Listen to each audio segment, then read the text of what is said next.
न छौड़ी तू हमरा बेलूरा, होली के मजा देबो तोरा पूरा। गे बुझे न छौड़ी तू हमरा बेलूरा, होली के मजा देबो तोरा पूरा। बात सुनी ले खोली के कान गे,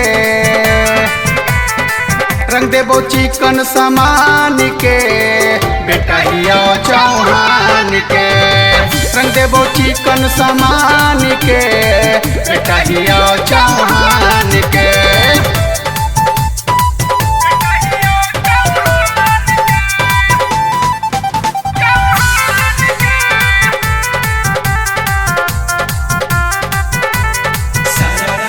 रंग देबो लहंगा या रंग देबो चोली, रंग देबो गोरे गाल गे, ऐसे न नखड़ा देखाही गे छौड़ी, रंग देबो भीतरी डाल गे। रंग देबो लहंगा या रंग देबो चोली, रंग देबो गोरे गाल गे, ऐसे न नखड़ा देखाही गे छौड़ी, रंग देबो भीतरी डाल गे। बात ले ही न एक बार मान गे, रंग देबो चिकन सामान गे, बेटा हिया चौहान के। रंग देबो चिकन सामान गे, बेटा हिया चौहान के।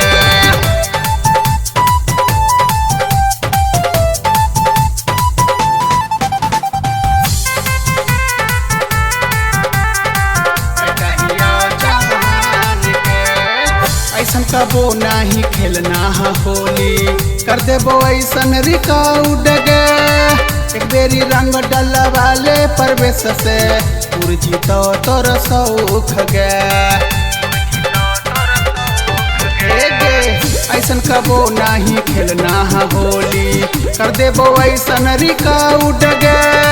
एक बेरी रंग डलवाले परवेश से, तुरजी तो तोर सौख गे। जान जैमी किशोर चौहान के, रंग देबो चिकन सामान गे, रंग देबो चिकन सामान गे।